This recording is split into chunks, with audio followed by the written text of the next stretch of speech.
Coming up on Lindenwood News, in the last 6 years, there's been a major increase in the amount of Gen Z interested in physical and retro media.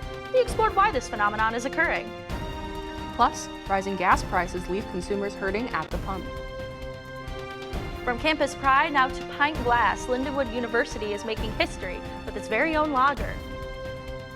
Those stories and more coming up on Lindenwood News.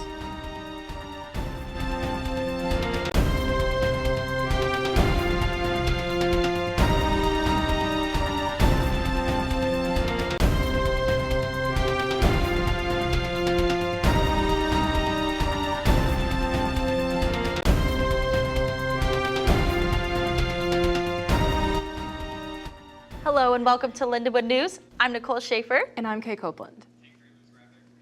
At Lindenwood University and across the United States, college students are yearning for decades before their time. Record stores are seeing increased visits from Gen Z, and all sorts of secondhand shops have experienced visits from customers wanting all sorts of groovy technology.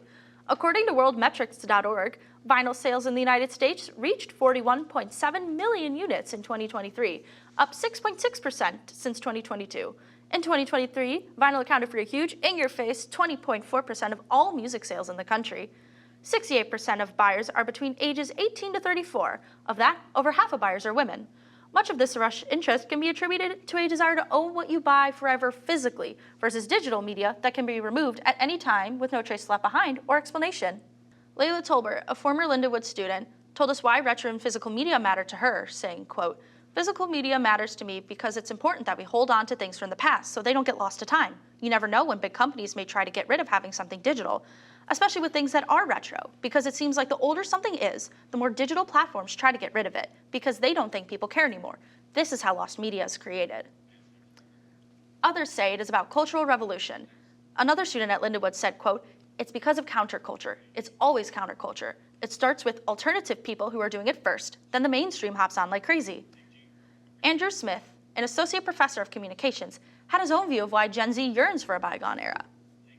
We're seeing a lot of productions, movies, television that are leaning into that aesthetic, largely because I think they're directed by people my age, in our early to mid 40s. Guardians of the Galaxy is an interesting example of how retro media is actually turned into a plot device within the film itself with the cassette. You have Stranger Things, which takes place in a bygone era that you all might have like a false nostalgia for. You didn't exist during that time period, but I think it seems appealing. If I can give any sort of advice like about nostalgia, it's to understand and appreciate the importance of the media and the culture that you're consuming even at a young age.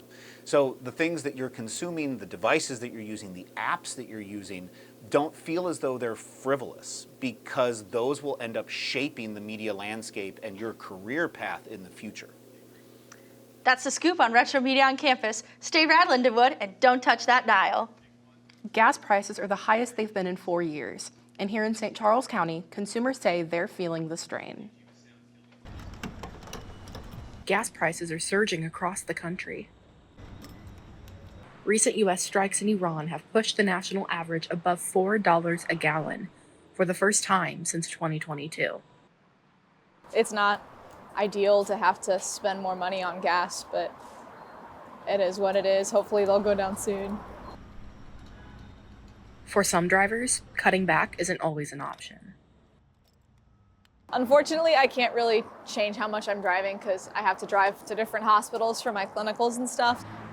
I mean, I guess I'm not going out as much, or I'm trying to carpool more. St. Charles County currently averages about $3.90 per gallon, roughly 30 cents higher than the statewide average and up more than 85 cents from last month.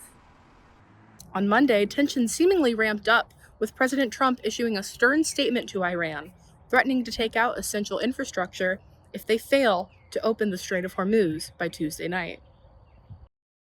Are you winding this down? Can't tell you. Or are you escalating I can't tell it? you. I can't tell you. Depends what they do. This is a critical period. We're giving them till tomorrow, 8 o'clock Eastern time. And after that, they're going to have no bridges. They're going to have no power plants.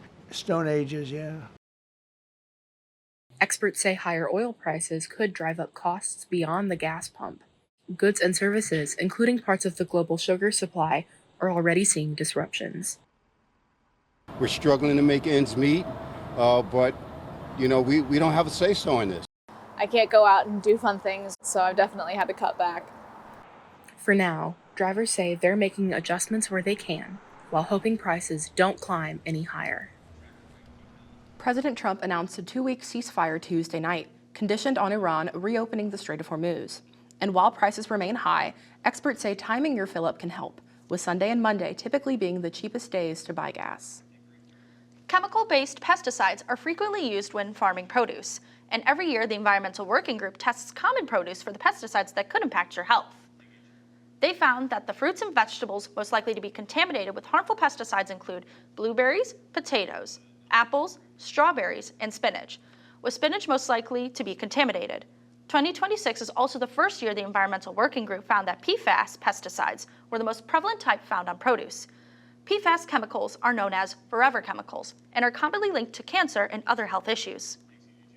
To lessen your risk of exposure, opt for organic fruits and vegetables when possible. Wash your produce thoroughly and switch up the kinds of fruits and vegetables you eat to avoid being repeatedly exposed to the same pesticides. Starbucks is currently facing a lawsuit for its coffee being linked to cancer.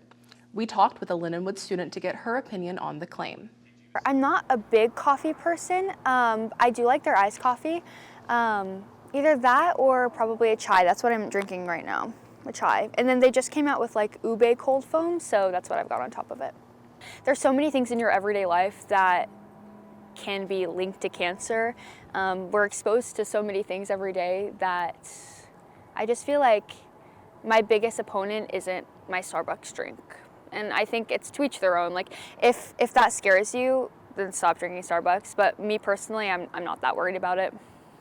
Starbucks is currently facing a lawsuit over cancer risk allegations. The lawsuit claims the volatile organic compounds methylene chloride, benzene, and toluene were found in Starbucks decaf house blend medium roast coffee. According to the World Health Organization and Environmental Protection Agency, the compounds have been linked to a higher risk of cancer due to the neurotoxic effects when those chemicals are inhaled. A representative for Starbucks says, quote, "We take the allegations raised in the Williams and Strauss lawsuit seriously, but we firmly believe they are inaccurate." The deadline to file taxes is April 15th. The average tax return is up $350 from last year, giving many people an extra boost to get their spring off to a good start. The Internal Revenue Service says the average refund is up more than 10% this filing season. The IRS says tens of millions of Americans have filed their 2025 taxes, with an average refund amount of just under $3,600. More than 98% of filers had their funds issued via direct deposit, and more than 80% of refunds were issued within 21 days. Just a reminder, the April 15th deadline to file your 2025 tax return is quickly approaching. The Artemis II mission has broken the record for the furthest distance humans have traveled from Earth. 10, 9, 8, 7, RS-25 engines lit. 4, 3, 2, 1, booster ignition, and liftoff. The crew of Artemis. The ill-fated Apollo 13 mission set the previous record in 1970 with a distance of 248,655 miles. Artemis II's Orion spacecraft surpassed that point on Monday afternoon. In total, Artemis II was 252,760 miles from the Earth during its mission, surpassing Apollo 13's mission total by just over 4,000 miles. Later in the day, Orion went into and then re-emerged from an expected communications blackout of 40 minutes when it traveled behind the moon. That pass-by represented the spacecraft's closest approach to the moon, within 4,067 miles. Astronauts Reed Wiseman, Victor Glover, Christina Cook, and Jeremy Hansen now hold the record for the farthest humans from Earth. Orion is now technically beginning its return to Earth. Lindenwood University and Hands Brewery have partnered to create a new brew, the Lindenwood Lager. The beer features bright citrus and floral notes with a clean, crisp finish. The can was designed to honor the Lions fans that have supported the university's teams throughout the years. The lager will be available for purchase at Lindenwood Athletics events. We sat down, we had a brainstorming session. We talked about what we hope to get out of it, what the end goal was, and have a product here that represented Lindenwood and its history. The lager is also currently available at Hands Brewery and select retail locations, including Schnucks. That's it for this edition of Lindenwood News. Thanks for joining us.